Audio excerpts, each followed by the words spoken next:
दिखा रहे हैं अमेरिकी सदर डोनाल्ड ट्रंप खिताब करने के लिए डाइस पर पहुंच चुके हैं। Thank you very much. A short time ago, the U.S. military carried out massive precision strikes on the three key nuclear facilities in the Iranian regime: Fordo, Natanz, and Esfahan. Everybody heard those names for years as they built this horribly destructive enterprise. Our objective was the destruction of Iran's nuclear enrichment capacity and a stop to the nuclear threat posed by the world's #1 state sponsor of terror. Tonight, I can report to the world that the strikes were a spectacular military success. Iran's key nuclear enrichment facilities have been completely and totally obliterated. Iran, the bully of the Middle East, must now make peace. If they do not, future attacks will be far greater and a lot easier. For 40 years, Iran has been saying death to America. Thousands throughout the Middle East and around the world have died as a direct result of their hate. In particular, so many were killed by their general, Qasem Soleimani. I decided a long time ago that I would not let this happen. It will not continue. I want to thank and congratulate Prime Minister Bibi Netanyahu. We worked as a team like perhaps no team has ever worked before. And we've gone a long way to erasing this horrible threat to Israel. I want to thank the Israeli military for the wonderful job they've done. And most importantly, I want to congratulate the great American patriots who flew those magnificent machines tonight, and all of the United States military on an operation the likes of which the world has not seen in many, many decades. Hopefully, we will no longer need their services in this capacity. I hope that's so. I also want to congratulate the chairman of the Joint Chiefs of Staff, General Dan Raisin Kane, spectacular general, and all of the brilliant military minds involved in this attack. With all of that being said, this cannot continue. There will be either peace or there will be tragedy for Iran far greater than we have witnessed over the last 8 days. Remember, there are many targets left. Tonight's was the most difficult of them all, by far, and perhaps the most lethal.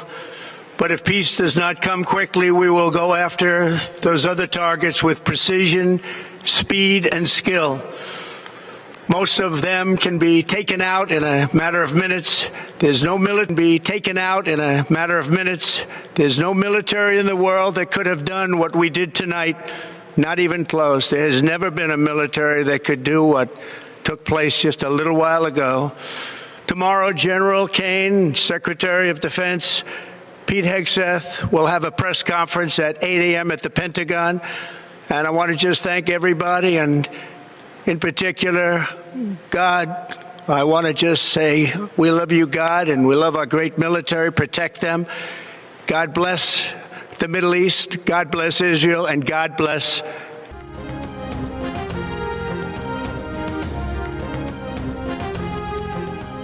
Khurram Johri program के हक को जंग या धमकियों से नहीं छीना जा सकता। ईरान के सदर मसूद पेज़ेश्कियान ने फ्रांसीसी सदर मैक्रोन को साफ साफ बता दिया। ईरानी मीडिया के मुताबिक सदर पेज़ेश्कियान ने कहा कि ईरान ने हमेशा खुर्रम जौहरी सरगर्मियों की जमानत फराहम करने पर आमादगी जाहिर की है। आलमी कानून के तहत हासिल हकूक़ जंग या धमकियों से नहीं छीने जा सकते। आलमी कानून के तहत हासिल हकूक जंग या धमकियों से नहीं छीने जा सकते। फ्रांस के एलामिया के मुताबिक फ्रांसीसी सदर ने कहा कि बड़े खतरात से बचने और जंग से निकलने के लिए रास्ता मौजूद है। ईरानी सदर यूरोप और ईरान के दरमियान बातचीत में तेजी लाएं। ईरान को तमाम जमानतें देनी होंगी कि उसका जौहरी प्रोग्राम खुर्रम था और ईरान जौहरी हथियार हासिल नहीं करेगा। तुर्क सदर रजब तैयब एर्दोगान ने इस्राईली वज़ीर आज़म को हिटलर करार दे दिया। कहा, नेतन्याहू हिटलर पूरे खित्ते को तबाही में धकेलना चाहता है। इसराइल ने ईरान पर हमला किया। अमेरिका और ईरान के जौहरी मुज़ाकरात सबूताज करने की कोशिश की। इसराइल इस जंग को पूरे खित्ते में फैलाना चाहता है। इस्तांबुल में इस्लामी कॉन्फ्रेंस तंजीम के वज़ीर ख़ारजा इजलास से खिताब में कहा कि मगरबी ताकतें इसराइल की हिमायत कर रही हैं। यकीन है कि फतह ईरान का मुक़द्दर होगी। मुसलमान मुत्तहिद होकर इसराइली जारहियत के खिलाफ आवाज़ बुलंद करें, अपने इख्तलाफात ख़त्म करके एक हो जाएं। ईरान के वज़ीर ख़ारजा अब्बास अराग़ची ने खबरदार किया कि ईरान इसराइल तनाज़े में अमरीका की शमूलियत बहुत ख़तरनाक होगी, ईरान से जंग करने वालों के पछतावे की वजह बनेगी। ईरानी वज़ीर ख़ारजा की कतर के वज़ीर आज़म से मुलाकात। कतर ने इसराइली हमलों को ईरान की खुदमुख्तारी और सलामती के खिलाफ वर्जी करार दे दिया।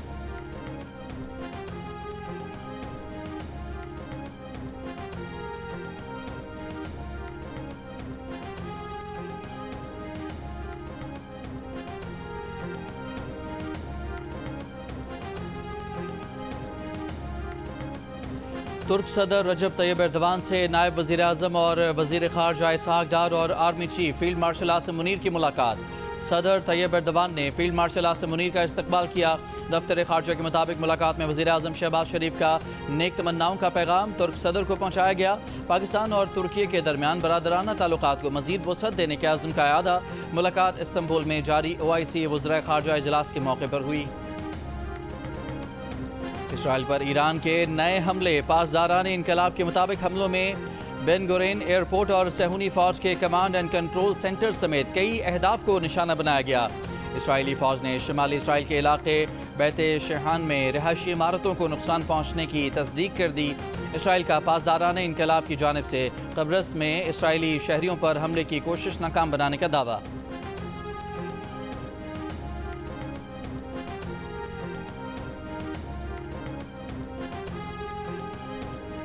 इसराइल का ईरान में दर्जनों फौजी अहदाफ को निशाना बनाने का दावा। कहा बस्ती ईरान में 3 F-14 तैयारों को निशाना बनाया गया। ईरान के सूबे करमान शाह में इसराइली हमले में 5 ईरानी फौजी शहीद, 9 जख्मी हुए। इसराइल का ईरानी शहर कुम में हमला। पासदाराने इनकलाब की अल-कुद्स ब्रिगेड के सरबरा सईद आज़ादी शहीद। हिज़्बुल्लाह के शहीद सरबरा हसन नसरुल्लाह का खुसूसी महाफ़िज़ अबू अली अल खलील भी इसराइली हमले में शहीद हुआ। इस्फहान में जौहरी और शिराज में फौजी तनसीबात को निशाना बनाने का भी दावा। ईरानी हुकाम का कहना है कि इस्फहान की जौहरी तनसीबात से किसी खतरनाक मवाद का इखराज नहीं हो रहा। ईरान पर इसराइल के हमलों में अब तक 400 से ज़ायद अफराद शहीद हो चुके।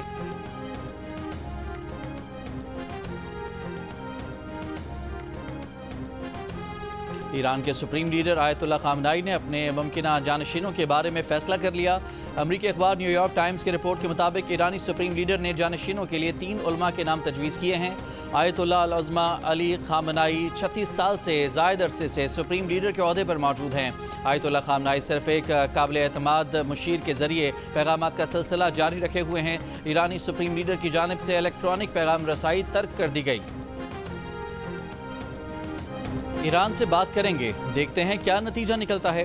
हालात की मुनासबत से मुज़ाकरात के दौरान जंगबंदी की हिमायत कर सकते हैं। अमरीकी सदर डोनाल्ड ट्रंप की मीडिया से गुफ्तगू। कहा ईरान पर हमले का फैसला करने में ज़्यादा से ज़्यादा 2 हफ्ते लेंगे। ईरान में ज़मीनी अफवाज उतारना आखिरी हल होगा। इसराइल से फ़िज़ाई हमले रोकने का कहना मुश्किल है। इसराइल के पास इतनी सलाहियत नहीं कि वो ईरान की जौहरी सलाहियत ख़त्म कर सके। ईरान ने एटमी सलाहियत के लिए मवाद जमा कर लिया था। ईरान की एटमी सलाहियत से मुतालिक अमरीकी कौमी इंटेलिजेंस डायरेक्टर तुलसी गबार्ड ने गलत कहा। सदर ट्रंप ने वाज़े कहा कि अगर अमरीकी असासों पर हमला हुआ तो हमला करने वालों को बहुत दुख होगा। यूरोप जंग नहीं रुकवा सकता।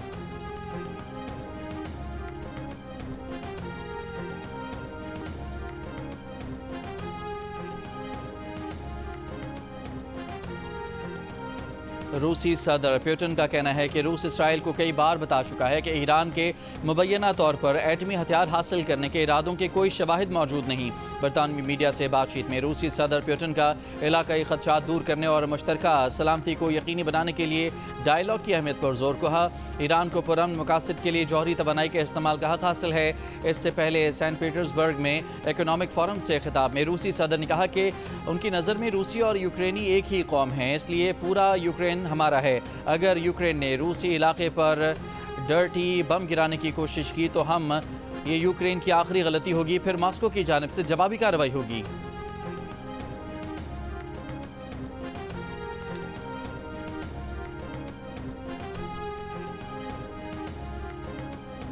जिनेवा में ईरानी वज़ीर ख़ारजा की यूरोपीय रहनुमाओं से मुलाकात। तेहरान में ईरान के आला ओहदेदार ने ईरानी जौहरी प्रोग्राम पर यूरोपीय ममालिक की तजावीज़ को गैर हकीकी करार दे दिया। बरतानवी खबर रसाएं एजेंसी से गुफ्तगू में कहा कि ईरानी जौहरी प्रोग्राम पर यूरोपीय ममालिक से होने वाली गुफ्तगू किसी मुआहदे के करीब नहीं लाएगी। जौहरी अफजूदगी ख़त्म करने का मुतालबा एक डेड एंड है। ईरान अपनी दफाई सलाहियतों और मिसाइल प्रोग्राम पर बात नहीं करेगा। जिनेवा मुलाकात में दी गई तजावीज़ का जायज़ा लेकर अगली मुलाकात में जवाब दिया जाएगा। इससे पहले गुज़श्ता रोज़ ईरानी वज़ीर ख़ारजा अब्बास अराग़ची ने कहा था कि ईरान यूरोपीय वज़ीर ख़ारजा और यूरोपीय यूनियन के साथ जल्द दोबारा मुलाकात के लिए तैयार है।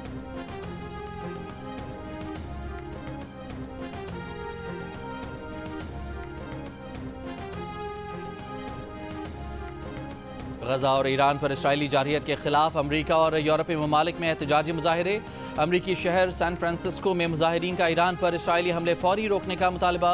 बरतानिया की दारुल हुकूमत लंदन में रसल स्क्वायर से डाउनिंग स्ट्रीट तक एहतजाजी रैली। मुजाहिरीन के गजा में मजालिम और ईरान पर हमलों के खिलाफ इसराइल मुखालिफ नारे। स्वीडन के दारुल हुकूमत स्टॉकहोम में सैकड़ों अफराद की इसराइली जारहियत के खिलाफ एहतजाजी रैली। इराक के दारुल हुकूमत बगदाद में भी ईरान की हिमायत में रैली निकाली गई।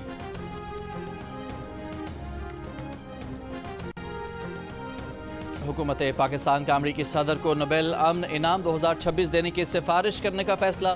हुकूमत पाकिस्तान ने कहा है कि फैसला हालिया पाक भारत बहरान में सदर ट्रंप की फैसले को सफारती मुदाखलत पर किया गया।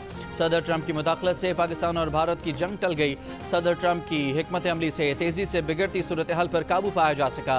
हुकूमत पाकिस्तान सदर ट्रंप की मसला कश्मीर के हल में मदद की मुखलिसाना पेशकश को कदर की निगाह से देखती है।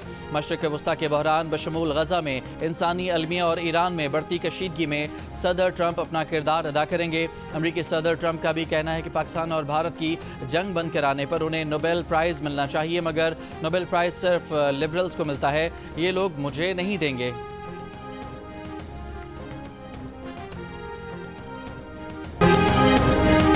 अमरीकी सदर ट्रंप पाक भारत जंग रुकवाने का 14 बार क्रेडिट ले चुके हैं। ट्रंप ने पाकिस्तान के आर्मी चीफ से भी मुलाकात की और ये भी कहा कि आई लव पाकिस्तान, जिस पर मोदी के गोदी मीडिया का सब्र जवाब दे गया। गोदी मीडिया के पाकिस्तान मुखालिफ एंकर अर्नब गोस्वामी ने ट्रंप पर पाकिस्तान से क्रिप्टो रिश्वत लेने का इल्जाम लगा दिया।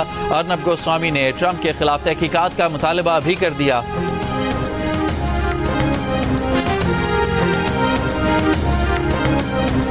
कराची के कोरंगी इंडस्ट्रियल एरिया में 2 मुबैना मुकाबलों में जख्मी 3 मुलजिम दम तोड़ गए। मुलजमान से पिस्तौल, मोटरसाइकिल, मोबाइल फ़ोन और दीगर सामान बरामद। कायदाबाद शेरपाव कॉलोनी में फायरिंग से 2 बच्चों समेत 3 अफराद जख्मी। अहले इलाका का एहतजाज, कहा फायरिंग 2 पुलिस एहलकारों ने की। ASI सफदर और कांस्टेबल सरफराज गिरफ्तार, मुकदमा दर्ज। कराची में रहायशी मकान में कायम गुटखा मावा बनाने वाली फैक्ट्री पकड़ी गई। 3 मुलजमान गिरफ्तार। छालिया, गुटखा मावा और तैयारी का सामान बरामद। और कराची के मुख्तलिफ इलाकों में बूंदाबांदी, फिसलन के बायस नागन पुल पर मुतादिद मोटरसाइकिलें स्लिप हो गईं। रावलपिंडी इस्लामाबाद में गरज चमक के साथ तेज़ बारिश से मौसम खुशगवार। खराब मौसम के बायस परवाज़ों की आमदोरफ्त मुतासर। स्वात, लोअर दीर और आज़ाद कश्मीर के मुख्तलिफ इलाकों में भी बारिश। गर्मी का जोर टूट गया।